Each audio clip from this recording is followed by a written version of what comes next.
एक मित्र प्रश्न पूछ रहे हैं कि सजगता और साक्षित दोनों अलग अलग हैं, ये एक है। इन दोनों में क्या अंतर है, कृपा करके समझा। सजगता और साक्षित दोनों एक नहीं है, दोनों अलग अलग है। या इसे ऐसा समझे कि ये दोनों जो हैं एक रस्सी का दो छोर है। एक छोर सजगता है तो दूसरा छोर जो है सो साक्षी है। सामान्यतः आदमी अगर बहिर्मुखी चेतना है तो उसका जो यात्रा पथ है वो सजगता से शुरू होगा। अगर वह अंतर्मुखी चेतना के व्यक्तित्व हैं तो उसका जो साधना पथ होगा वह साक्षी से शुरू होगा। तो साक्षी और सजगता दोनों जो हैं एक ही रस्सी को दो छोर हैं। एक छोर को जब हम स्पर्श करते हैं तो अनिवार्य रूपेण जो है दूसरा छोर जो है उसे समेट लिया जाता है। अगर साधक सजगता से यात्रा शुरू करता है तो मंजिल उसकी साक्षी होगा और वो साक्षी पर पहुंच जाएगा। अगर साधक साक्षी से यात्रा करता है तो अनिवार्य रूपेण जो है सजगता उसमें आ जाएगा। सामान्यतया जो आदमी की जिंदगी है वो अर्ध मूर्छा है, बेहोशी है, अर्ध चेतना में है। आदमी के ऊपर एक मूर्छा के कुहासा ने उसे घेर लिया है जो उसे देखने नहीं देता है। उसका चेतना जो है वन एरो में है। उसका जो सजगता है वो ऑब्जेक्टिव है। सजगता और साक्षी आप इसे ऐसा समझें, जो तीर है चेतना का, उसको एक ओर तो फल लगा हुआ है जिसके प्रति हम कॉन्शस हैं, ऑब्जेक्टिव कॉन्शसनेस जिसे हम कह सकते हैं, उसके प्रति हम कॉन्शस हैं। हम मकान के प्रति कॉन्शस हैं, हम दुकान के प्रति कॉन्शस हैं, हम जो काम कर रहे हैं उसके प्रति हम कॉन्शस का हैं। तो ये ऑब्जेक्टिव कॉन्शस है। तो चेतना के एक ओर ये फल लगा है जिसके प्रति हम जो है सो कॉन्शस है, लेकिन चेतना उस स्रोत से, जिस स्रोत से चेतना निकल रहा है, जिसके प्रति चेतना चेतन है, वहाँ हम कॉन्शस नहीं है। तो चेतना एक ऐसा तीर है जिसके दोनों ओर फल लगा हुआ है, लेकिन सामान्यतः जो हमारा जिंदगी है उसमें एक ओर फल लगा हुआ है। ऑब्जेक्टिव कॉन्शस तो है यहाँ पर, लेकिन सब्जेक्टिव कॉन्शसनेस नहीं है। स्वयं के प्रति होश नहीं है, स्वयं के प्रति सजगता नहीं। अगर आदमी एक्सट्रोवर्ट है, बहिर्मुखी प्रतिभा के है, तो उसकी यात्रा पथ है सजगता से शुरू। अगर आदमी इंट्रोवर्ट है और अंतर्मुखी प्रतिभा के हैं तो उसकी यात्रा पथ जो है साक्षी से शुरू होगा। तो दोनों जो है एक ही रस्सी के दो छोर हैं। पहला छोर सजगता है तो दूसरा छोर जो है साक्षी है। हमारा जिंदगी जो है ऑब्जेक्टिव कॉन्शियसनेस तो वहाँ पर है, लेकिन सब्जेक्टिव कॉन्शियसनेस नहीं है। लेकिन हम जब हर एक चीज़ के प्रति होश में, अवेयरनेस में, सजगता से करने लगेंगे तो धीरे धीरे हमारे भीतर ये सजगता बढ़ता चला जाता है और भीतर जो है व्यक्तित्व में एक क्रिस्टलाइजेशन, एक केंद्रीकरण घटता है। जब वह केंद्रीकरण घट जाता है तो चेतना को एक ऐसा तीर समझे जहां दोनों ओर फल लगा है। एक ओर सजगता का फल लगा है तो दूसरा ओर साक्षी का फल लगा है। तब हम चेतना के उस ध्रुव के प्रति होश में, अवेयरनेस में आ जाते हैं, जहाँ से, जिस स्रोत से चेतना निकल रहा है उसके प्रति हम साक्षी हो जाते हैं, सजगता आ जाता है। ये हमें दिखाई पड़ता है। अभी जो हमारा व्यक्तित्व है वो परिध केंद्रित व्यक्तित्व है, वहाँ केंद्र नहीं है। वहाँ हमें और चीज के प्रति होश है, वहाँ हमें और चीज के प्रति सजगता है, लेकिन स्वयं के प्रति, अपने होने के प्रति, जिस स्रोत से ऊर्जा निकल रहा है, जहाँ से चेतना प्रवाह कर रहा है, उसके प्रति जो है मेरा होश नहीं है, अवेयरनेस नहीं है। तो जब साधक सजगता से यात्रा शुरू करता है और धीरे धीरे धीरे उसके भीतर सजगता की आग बढ़ता चला जाता है तो दूसरे छोर को वह स्पर्श करता है जहाँ साक्षी चेतना का प्रादुर्भाव होता है, जहाँ साधक जानता है कि चेतना किस छोर से, किस स्रोत से चेतना निकल रहा है। इस सब को साधक होश से भर जाता है। तब उसे सारे समझ, मन के सारे ताना बाना और भावनाओं के जाल उसे समझ में आता है। तो समानता जो हमारा ज़िंदगी है बेहोशी का ज़िंदगी है, अर्धमूर्छा का ज़िंदगी है। तो जब तक हम अर्धमूर्छित हैं, बेहोशी में हैं, तब तक जो है हमारा कॉन्शसनेस है वो ऑब्जेक्टिव होगा। जब चेतना होश से भर जाता है और पूर्ण होश के जब हम उपलब्ध होते हैं तो चेतना साक्षी स्वरूप हो जाता है। जब आदमी पूर्ण सजगता में हो जाता है तो वहाँ द्वैत खो जाता है। इसीलिए साक्षी और सुषुप्ति दोनों विपरीत होकर एक अर्थ में दोनों जो है सो समान है। सुषुप्ति में जब हम जाते हैं तो वहाँ जो छोटी सी हमारे भीतर जो सजगता का टिमटिमाता हुआ दिया है वो भी खो जाता है। तो वहाँ पूर्ण बेहोशी है, तो वहाँ मुझे कुछ खबर नहीं पता चलता है, पूर्ण अंधकार है, पूर्ण तमस है। और जब हम साक्षी चेतना के उपलब्ध हो जाते हैं तब भी दोनों खो जाता है। तो सुषुप्ति के गर्भ में, बेहोशी में द्वैत है, लेकिन जब साधक पूर्ण होश के उपलब्ध हो जाते हैं, साक्षी हो जाते हैं, तो वहाँ द्वैत नहीं है, द्वैत खो जाता है। तो सुषुप्ति में एक अर्थ में अद्वैत है और साक्षी चेतना में भी अद्वैत है, लेकिन जब हम सजगता को पूरा उपलब्ध होते हैं तब वहाँ द्वैत खो जाता है, लेकिन सुषुप्ति में बेहोशी के कारण उसके गर्भ में सदा द्वैत है।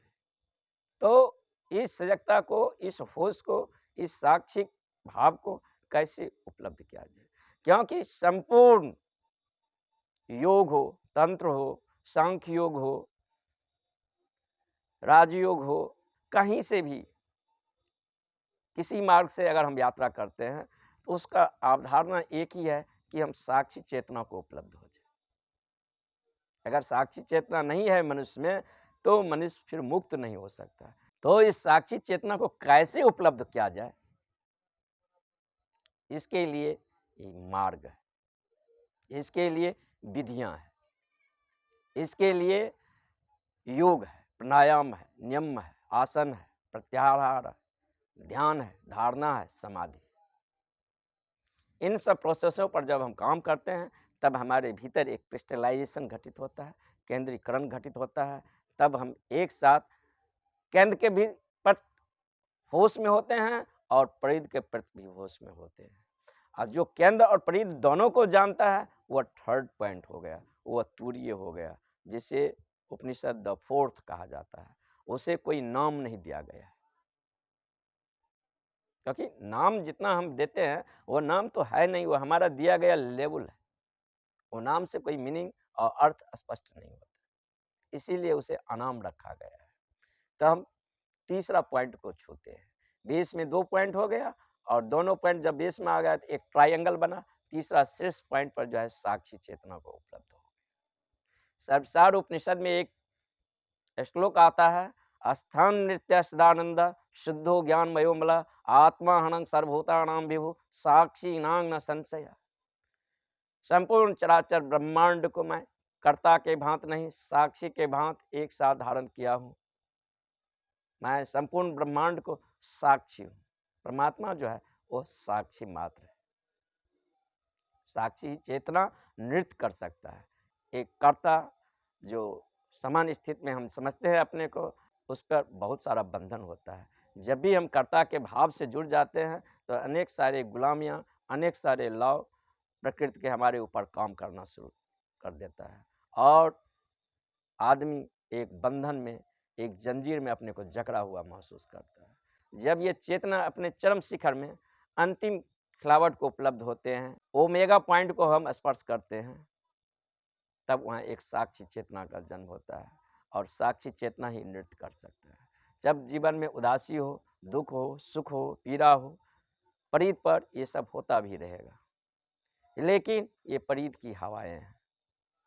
केंद्र उससे अस्पर्शित रहेगा, केंद्र उससे अछूता रहेगा और साक्षी चेतना जो है सो मुक्त होता है। अभी बेहोशी के कारण, अर्धमूर्छा के कारण मैं अपने आप को शरीर से, मन से, भावना के तल पर आइडेंटिफिकेशन कर लिया। अपने आप को शरीर ही समझते हैं, मन ही समझते हैं, भावना ही समझते हैं।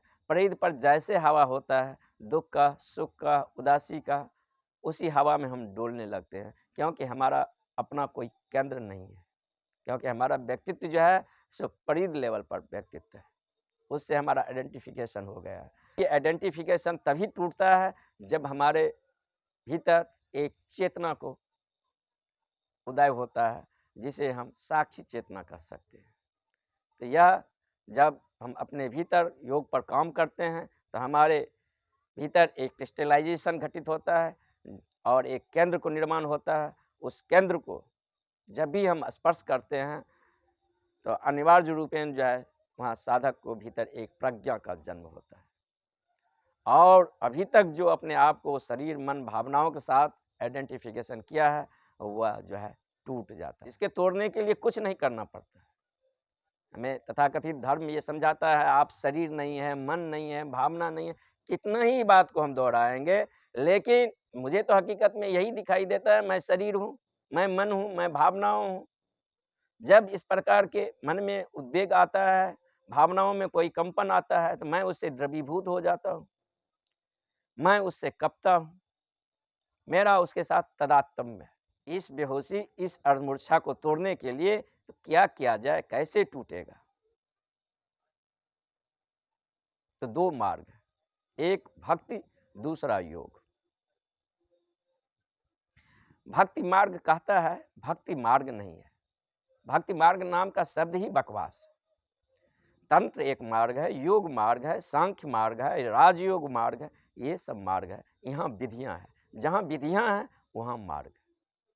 भक्ति मार्ग नहीं है, इसलिए भक्ति मार्ग नहीं है कि भक्ति इस क्षण हमें ईश्वर के प्रति होगा तो होगा, नहीं होगा तो नहीं होगा। उसे हम आर्टिफिशियल अपने भीतर उस भक्ति को पैदा नहीं कर सकता, उस ट्रस्ट को, उस श्रद्धा को पैदा नहीं कर सकता। अगर मैं पैदा कर रहा हूँ तो वो दो कोड़ी का हो गया, वो बाहर से आरोपित हो गया, वह लाइफ फोर्स से अस्पर्शित रहा।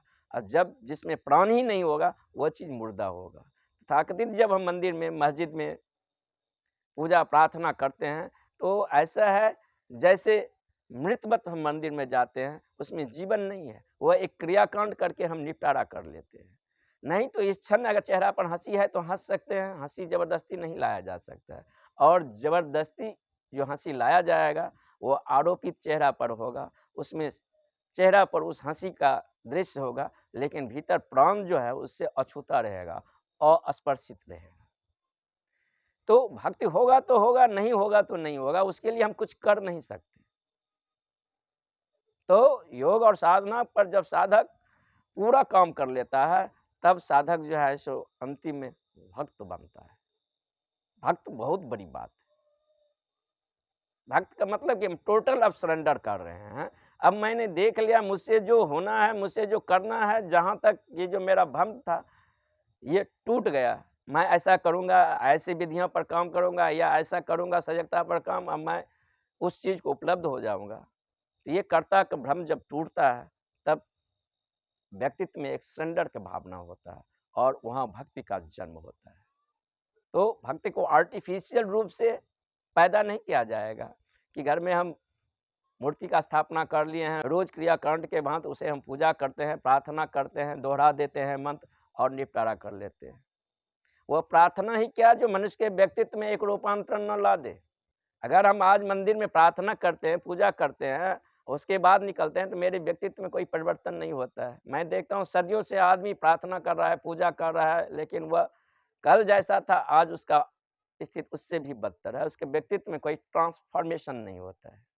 लेकिन ध्यान के प्रोसेस पर जब आप योग के प्रोसेस पर काम करेंगे तो अगर आज 1 घंटा देंगे तो 1 घंटा के बाद आपको कहना नहीं पड़ेगा, क्योंकि 1 घंटा के बाद प्रवेश करने से पहले जो ध्यान में आपकी स्थिति था, ध्यान से निकलने के बाद आपकी स्थिति वैसा नहीं होगा। आप में एक आमूल ट्रांसफॉर्मेशन हो गया होगा और उसे आप फील करेंगे और वह आकर्षण ही कल आपको ध्यान की ओर पुनः खींच कर लाएगा। ये बात ऐसा हुआ कि आग में हाथ देते हैं अभी जलेंगे कि जन्म जन्मों में जलेंगे, अभी जलेंगे। कॉज और इफेक्ट की पूरी धारणा है, ये जो कंसेप्ट है, कार्य कारण का सिद्धांत है। कारण ये रहेगा, इफेक्ट ये आएगा ही, उसके साथ ही जुड़ा हुआ है। तो भक्ति जो है ये सब एक बकवास है। भक्ति का कोई मार्ग नहीं होता है। भक्ति एक अवस्था है जहाँ प्रार्थनाएं जन्म लेते हैं। हो सकता है इस क्षण प्रार्थनाएं आपके भीतर जन्म लिया है, स्तुति जन्म लिया है और फिर आने में महीनों लग जाए, हफ्तों लग जाए, फिर कभी ये मौसम आएगा, वह हमारे बस में नहीं है, वह ईश्वर की कृपा है। लेकिन उस अवस्था को प्राप्त करने के लिए पहले हमें योग पर काम करना पड़ेगा। हम अपने आप को परिष्कृत करते हैं, तब भक्ति उपलब्ध होता है, और जहाँ भक्त पूरा समर्पण जब भक्ति में घट जाता है, वहाँ परमात्मा को उपलब्ध होते हैं साधक। तो सजगता और साक्षी दोनों विपरीत होकर भी एक ही छोर के दो रस्सी हैं। जब हम किसी छोर से यात्रा शुरू करते हैं, तो दूसरे छोर का अनिवार्य रूटीन जो है वह समेट लेता है। तो अंतर्मुखी व्यक्ति जो हैं, उसके लिए साक्षी से साधना शुरू करना चाहिए, और बहिर्मुखी जो व्यक्तित्व हैं, उसके लिए जो है सजगता से यात्रा शुरू करना चाहिए।